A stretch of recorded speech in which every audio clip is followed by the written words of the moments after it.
This is Tanya Plibersek's secretive thing. They've all sorts of stories. I've spoken to many people about it. It's shrouded in secrecy. People are brought into meetings. They're not allowed to reveal. They're not allowed to photograph things. Not allowed to take anything away. And these meetings are then being told, "Oh yeah, we consulted everybody. We consulted everybody." Business and industry are extremely scared and unhappy about this thing. Why?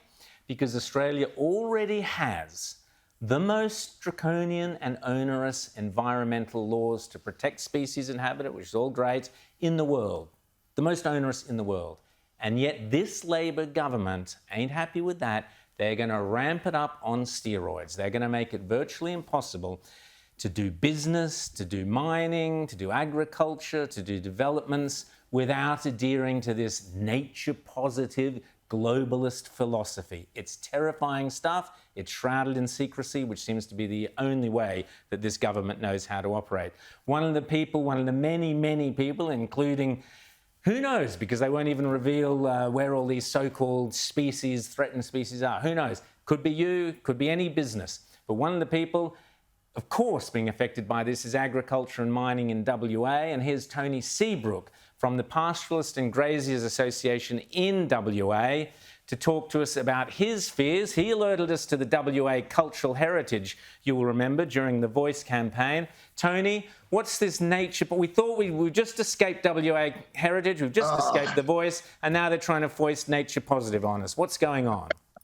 Right, it's the same people, the ACH people in the back rooms, the Voice in the back rooms, the elites in Canberra, out of touch, trying to foist upon us something we didn't ask for, we don't need, and will cost us a huge amount in the long run. It's amazing how they dress things up. Social justice, fairness, all these words they use, nature positive. They wrap it around in cosy words, but in actual fact, this is almost a repeat performance of what they did with the Murray-Darling Basin Plan about 12, 14 years ago. The farmers over there built a great fire and burnt the damn thing because it didn't suit what agriculture needed. And they're doing it again, all over again. Rita.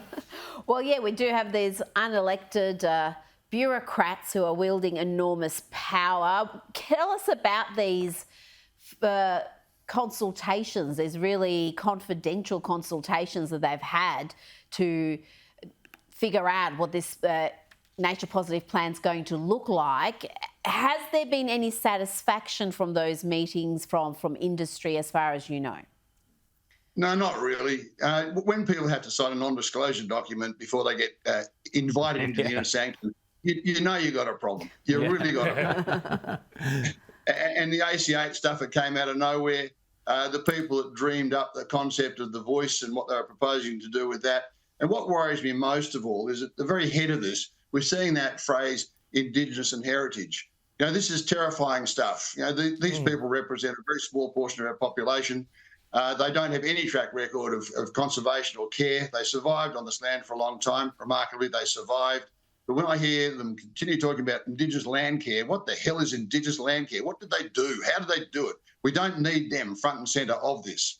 And most farmers are very careful about looking after their land. We do not need bureaucrats turning up here in white cars telling us what to do. Well, Tony, we know farmers take good care of their land, but we also know that a lot of the renewables providers don't take great care of their land. We know about environmental impact statements for wind farms and solar farms that are going to be devastating for wildlife. Will this nature positive plan apply to any of these massive renewables projects, or do they get a pass? We don't know, and that is the issue. We just don't know. But look, there's a great phrase about do-gooders. Do-gooders always think they're doing good, and they're often not. They're doing harm. And quite simply, we feed every Australian remarkably well, and we then feed another 50 million people all around the world.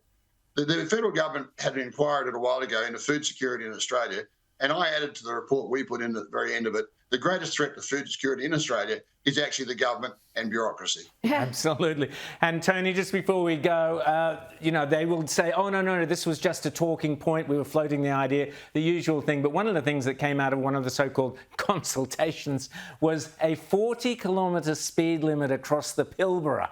Now, I've driven across the Kimberley, and you don't go at 40k. And if you did, you'd probably die of thirst or starvation. As for getting the fresh prawns across the Pilbara at 40k's, Good luck with that. This is how out of touch they are. It's a Kimberley bubble. And what I'd like to say, just to wrap up, Thomas Sowell said a little while ago, there is nothing more stupid than putting decisions in the hands of people who pay no penalty whatsoever for being wrong. And I have no faith whatsoever in bureaucracy. Yeah. And thanks, Tony. Now, of course, you are speaking on April 17th at the Australia The Road Ahead conference there in Fremantle. You've got some great speakers there. Brendan O'Neill will be there. All sorts of people. John Anderson, Scott Hargraves, Janet Albrechtson. It's going to be a fantastic day there. Right, so I urge people. A fantastic day. I'm very much looking forward to it. We don't have a lot of opportunity, those of us that believe in what you and I believe in, to actually say what we think and what we feel. And this will be a great chance. So go to the www.australia.theroadahead.org. Get your tickets. If you're lucky enough to be in WA, make sure you're there to see Tony and all those other great people.